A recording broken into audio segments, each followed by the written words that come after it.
മാമ്പഴക്കൊമ്പൻ എന്തു ചെയ്തു എന്ന് അറിയണ്ടേ? ആ ഗുരുജി ഒന്നുകൂടെ നോക്കിയ സമയത്ത് ആ പേരമരത്തെ ലക്ഷ്യം വെച്ച് തന്നെയാണ് മാമ്പഴക്കൊമ്പൻ കുതിച്ചു പാഞ്ഞു വരുന്നത്. ഏതു നിമിഷവും താനും തൻ്റെ കുട്ടികളും വെള്ളത്തിൽ മുങ്ങിച്ചാവും. തനിക്ക് എന്ത് സംഭവിച്ചാലും പ്രശ്നമില്ല, തൻ്റെ കുഞ്ഞുങ്ങൾക്കൊന്നും സംഭവിക്കരുത് എന്ന ഉറച്ച തീരുമാനത്തോടെ ഗുരുജി രണ്ടും കൽപ്പിച്ച് പറന്നു ചെന്ന് ആനയുടെ പുറത്തിരുന്നു. അതിൻ്റെ ചെവിയിൽ എന്തോ കാര്യമായി സംസാരിച്ചു. പെട്ടെന്ന് മാമ്പഴക്കൊമ്പൻ അവിടെ നിന്നു. ശാന്തനായി നിന്ന് ആ ഗുരുജി തത്ത പറയുന്ന കാര്യങ്ങളൊക്കെ കേട്ടു. എന്നിട്ട് എന്തോ ഗുരുജിയോടും സംസാരിച്ചു. എന്നിട്ട് അതുവരെ നിന്നിരുന്ന ഭാവം വിട്ട് ശാന്തനായ ആന തിരിഞ്ഞു നടന്നു. ഗുരുജി പറന്നു ചെന്ന് മരത്തിലിരുന്നു. കുഞ്ഞുങ്ങൾക്കൊക്കെ അത്ഭുതമായി. കുഞ്ഞുങ്ങൾ ചോദിച്ചു, എന്ത് സൂത്രമാ ഗുരുജി നടത്തിയത്? അതൊക്കെ ഒരു സൂത്രമാ എന്ന് പറഞ്ഞു ഗുരുജി തത്തം മെല്ലെ ഒഴിഞ്ഞു മാറി. എന്നിട്ട് ക്ലാസ് ആരംഭിച്ചു. എന്നിട്ട് കുട്ടികളോട് പറഞ്ഞു, നമ്മൾ ഇനി സ്വരാക്ഷരങ്ങളിലെ 2 അക്ഷരം കൂടെയാണ് പഠിക്കാൻ പോകുന്നത്. അം ആ എന്നീ 2 അക്ഷരങ്ങൾ. കുട്ടികൾ ചെവി കൂർപ്പിച്ചിരുന്നു. എന്നിട്ട് ഗുരുജി പറഞ്ഞു, അം ആ ഇതില് അം എന്ന അക്ഷരം വളരെ എന്താ പറയാ അപൂർവമായി മാത്രം ഉപയോഗിക്കാറുള്ളൂ. അമ്പ, അംബിക, അമ്പരം തുടങ്ങിയ പദങ്ങൾ ഉപയോഗിക്കുമ്പോഴാണ് അം. എന്നാൽ ആ എന്ന അക്ഷരം കുട്ടികൾ ശ്രദ്ധിച്ചു കാണുന്നുണ്ടോ? ആ ആയ്ക്ക് ശേഷം 2 കുത്ത് കണ്ടോ കുട്ടികള്? ആ കുത്തിന് പറയുന്ന പേരാണ് വിസർഗം എന്നാണ് പറയുക കേട്ടോ. വിസർഗം. അങ്ങനെ വിസർഗം ചേർത്ത ആ എന്ന അക്ഷരം നമ്മൾ ഭാഷയിൽ ഉപയോഗിക്കുന്നേ ഇല്ല. അതുകൊണ്ട് തന്നെ ഗുരുജി ഒരു സ്വകാര്യം പറയുന്നത് പോലെ പറഞ്ഞു. അതുകൊണ്ട് തന്നെ ഭാഷാ ഇൻസ്റ്റിറ്റ്യൂട്ടിലെ അക്ഷരമാല ക്രമത്തിൽ ആ 2 അക്ഷരങ്ങൾ ഒഴിവാക്കിയതായാണ് കാണുന്നത്. അതുകൊണ്ടാണ് 49 അക്ഷരങ്ങളാണ് മലയാളത്തിലുള്ളതെന്ന് പറയുന്നത്. അതിനുശേഷം ഗുരുജി വീണ്ടും തുടർന്ന് പറഞ്ഞു, ഈ അം ആ എന്നുള്ള അക്ഷരങ്ങൾ പക്ഷേ അക്ഷരമാല പഠിക്കുമ്പോൾ നമ്മൾ പഠിക്കണം എന്ന് പറഞ്ഞ് ആ അം ആ എഴുതാൻ തുടങ്ങുമ്പോഴാണ് പരുന്ത് തൻ്റെ കുഞ്ഞിനെയും കൊണ്ട് പറന്നു വന്ന് ഗുരുജിയുടെ മരത്തിൽ വന്നിരുന്നത്. ഗുരുജി അത്ഭുതത്തോടെ നോക്കി.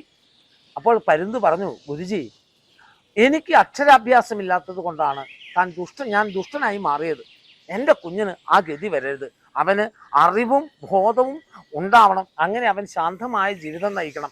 അതുകൊണ്ട് ഗുരുജി ഇവനും അക്ഷരങ്ങൾ പറഞ്ഞു കൊടുക്കണം. ഗുരുജിക്ക് സന്തോഷമായി. പരുന്തിൻ കുട്ടി എന്ത് ചെയ്തു എന്നറിയോ? ഒരു ഞാവൽ പഴം ഗുരുജിക്ക് ദക്ഷിണയായി വെച്ചുകൊണ്ട് അവനും ക്ലാസ്സിലിരുന്നു. പക്ഷേ പരുന്ത് വന്ന് തൻ്റെ അടുത്തിരുന്നപ്പോൾ കുഞ്ഞനാകെ വിറയ്ക്കാൻ തുടങ്ങി. അതെങ്ങാനും പിടിച്ച് വിഴുങ്ങിയാലോ അല്ലേ? അപ്പോൾ അവൻ ഓരോ കുട്ടിക്കുറുമ്പുകൾ കാട്ടിക്കൊണ്ടേയിരുന്നു. ഗുരുജി അടങ്ങിയിരിക്കടാ എന്ന് പറഞ്ഞതിന് ശേഷം എല്ലാവരോടുമായി പറഞ്ഞു, കുഞ്ഞുങ്ങളെ, നമുക്ക് ഇന്നൊരു അതിഥി വന്നിട്ടുണ്ട് അല്ലേ?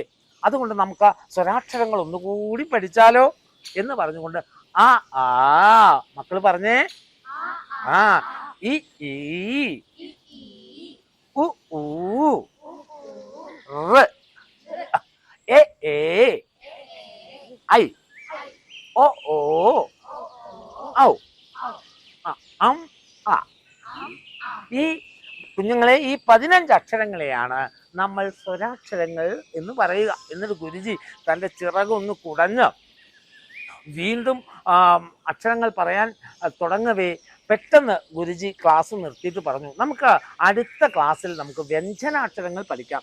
ഇന്ന് തൽക്കാലം നമുക്ക് ക്ലാസ് അവസാനിപ്പിക്കാം. ഇതിനൊരു കാരണം കൂടി ഉണ്ട് കേട്ടോ. നിങ്ങൾക്കറിയുമോ? ഇല്ല, എന്നാ പറയാം.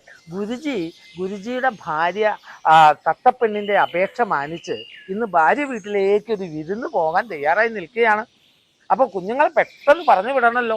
അതുകൊണ്ടാണ് കുഞ്ഞുങ്ങളെ മുഴുവൻ നേരത്തെ പറഞ്ഞു വിട്ടത്. കുഞ്ഞുങ്ങൾ പരസ്പരം കഥ പറഞ്ഞും പൊട്ടിച്ചിരിച്ചും അവരവരുടെ കൂടുകളിലേക്ക് പറന്നുപോയി. ഗുരുജി തത്തയും ഭാര്യയും കൂടെ ഭാര്യ വീട്ടിലേക്ക് കുറച്ച് സാധനങ്ങളും പഴങ്ങളും ഒക്കെയായി വിരുന്ന് പോയി. എന്നാൽ വിരുന്ന് കഴിഞ്ഞ് പിറ്റേന്ന് രാവിലെ വന്ന ഗുരുജി തത്തയെ കാത്തിരുന്നത് വീണ്ടും വലിയ ദുരന്തങ്ങളായിരുന്നു. എന്താണെന്നറിയോ മക്കൾക്ക്? താനിരുന്ന പേരമരത്തിൻ്റെ കൊമ്പിലുള്ള പേരക്കയെല്ലാം ആരോ തല്ലി തകർത്ത് താഴിട്ടിരിക്കുന്നു. എന്ത് ചെയ്യും? ഇന്ന് കുട്ടികളാണെങ്കിൽ ഇപ്പം ക്ലാസ്സിൽ വരും, അവർക്ക് എന്തിലെഴുതി കാണിച്ചു കൊടുക്കും? ഗുരുജി തത്ത ആകെ അസ്വസ്ഥനായി ഇങ്ങനെ ഇരുന്നു. ദേഷ്യത്തോടെ ഓടി വന്നിട്ടുണ്ടായിരുന്ന നമ്മുടെ കൊമ്പനാനന്റെ ചെവിയിലോട്ട് പോയി നമ്മുടെ ഗുരുജി തത്ത എന്തോ പറഞ്ഞു അല്ലെ. അത് പറഞ്ഞു കേട്ട് നമ്മുടെ കൊമ്പനാന ഒന്നും പറയാതെ തിരിച്ചുപോയി. എന്തായിരിക്കും പറഞ്ഞിട്ടുണ്ടായിരിക്കാന്ന് എന്റെ മക്കൾക്ക് അറിയുകയാണെങ്കിൽ അതൊരു സംഭാഷണ രൂപത്തിലോട്ട് എഴുതിയിട്ട് ദേ താഴെ കാണുന്ന നമ്പറിലോട്ട് അയച്ചു കൊടുക്കുക. അതിൽ നിന്ന് ബെസ്റ്റ് ആയിട്ടുള്ള 3 പേരെ നമ്മൾ സെലക്ട് ചെയ്യും. അവർക്ക് നമ്മുടെ എക്സാം വിന്നറിന്റെ സർപ്രൈസ് ഗിഫ്റ്റ് ഒക്കെ ഉണ്ടായിരിക്കും കേട്ടോ. അപ്പോൾ വേഗം തന്നെ എന്തായിരിക്കും ആ ഒരു സംഭാഷണം നിങ്ങൾ ഊഹിച്ച് നിങ്ങളുടെ ക്രിയേറ്റീവ് ആയിട്ടുള്ള ഐഡിയാസ് ഒക്കെ വെച്ച് നമ്മൾ ഇതൊക്കെ വെയിറ്റ് ചെയ്യുന്നുണ്ട്. അപ്പൊ എല്ലാവരും വേഗം തന്നെ താഴെ കാണുന്ന നമ്പറിലോട്ട് വേഗം സംഭാഷണം അയച്ചു കൊടുക്കുക. അപ്പൊ കാട്ടിലെ കഥ നമ്മൾ ഇങ്ങനെ നല്ല രസമായിട്ട് നോക്കിക്കൊണ്ടിരിക്കുവായിരുന്നു. ഓരോ പാട്ട് കഴിയുമ്പോഴേക്കും അടുത്ത് എന്താണ് സംഭവിക്കുന്നത് അറിയാൻ വേണ്ടിയിട്ട് എല്ലാ മക്കളും ഇങ്ങനെ ആകാംക്ഷയോടെ കാത്തിരിക്കുമായിരിക്കും അല്ലെ. അപ്പോ എല്ലാവരും നമ്മൾ ഈ കഥ നോക്കുന്നതോടൊപ്പം തന്നെ നമ്മൾ എന്ത് നോക്കി, നമ്മുടെ മലയാള ഭാഷയിലെ സ്വര അക്ഷരങ്ങളെയും കൂടെ നമ്മൾ ഈ ഒരു കഥയിലൂടെ നമ്മൾ പഠിക്കുകയായിരുന്നു അല്ലെ. അങ്ങനെ നമ്മൾ 2 പാർട്ടിലായിട്ട് നമ്മുടെ സ്വരാക്ഷരങ്ങൾ നമ്മൾ നോക്കി. അങ്ങനെ ഇന്നത്തെ ഈ ഒരു കഥയിൽ നമുക്ക് 2 സ്വരാക്ഷരങ്ങളൂടെയായിരുന്നു നോക്കാനുണ്ടായിരുന്നത്. അത് ഏതൊക്കെയായിരുന്നു മക്കളെ? അം, ആ. ഓക്കെ, അം, ആ തുടങ്ങിയ സ്വരാക്ഷരങ്ങളെയും കൂടെ നമ്മൾ ഇന്നത്തെ ഈ ഒരു കഥയിൽ പരിചയപ്പെട്ടു. അങ്ങനെയാണെങ്കിൽ മക്കളെ, അം എന്ന് പറയുന്ന സ്വരാക്ഷരവുമായിട്ട് ബന്ധപ്പെട്ട് വരുന്ന വാക്കുകൾ ഏതൊക്കെയുണ്ട്?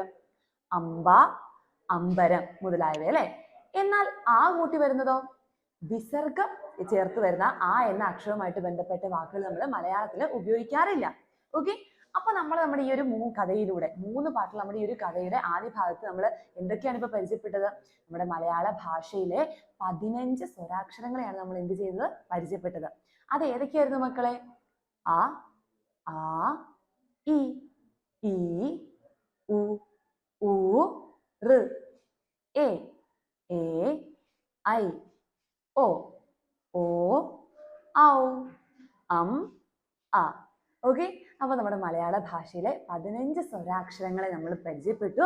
അപ്പോൾ മക്കൾ ഇതാ ഈ 15 സ്വരാക്ഷരങ്ങളുമായിട്ട് ബന്ധപ്പെട്ട് വരുന്ന വാക്കുകൾ നമ്മൾ എഴുതി സൂക്ഷിച്ച് നമുക്ക് അയച്ചു തരാൻ പറഞ്ഞിട്ടുണ്ടായിരുന്നു. അപ്പോൾ നമ്മൾ ഇന്ന് പരിചയപ്പെട്ട നമ്മുടെ അം എന്ന് പറയുന്ന സ്വരാക്ഷരവുമായിട്ട് ബന്ധപ്പെട്ട വാക്കുകൾ മക്കൾ എന്ത് ചെയ്യണം? ഡയറിയിൽ എഴുതി നമുക്ക് അയച്ചു തരണം. ഓക്കെ, അപ്പോൾ ദാ ഇത്രയേ ഉള്ളൂ നമ്മുടെ മലയാള ഭാഷയിലെ 15 സ്വരാക്ഷരങ്ങളും അവ ഉച്ചരിക്കുന്ന രീതി എന്ന് പറയുന്നത്. അപ്പോൾ നമ്മുടെ കഥയുടെ ബാക്കി തുടർന്നുള്ള ഭാഗങ്ങളിൽ നമ്മൾ എന്ത് ചർച്ച ചെയ്യുന്നതായിരിക്കും മക്കളെ? നമ്മുടെ ഈ ഒരു സ്വരാക്ഷരങ്ങളെ ചർച്ച ചെയ്തതുപോലെ തന്നെ നമ്മുടെ വ്യഞ്ജനാക്ഷരങ്ങളെയും അവ ഉച്ചരിക്കേണ്ട രീതി നമ്മൾ ചർച്ച ചെയ്യുന്നതായിരിക്കും. അതിനു വേണ്ടിയിട്ട് മക്കൾ എല്ലാവരും എന്ത് ചെയ്യുക? കാത്തിരിക്കുക.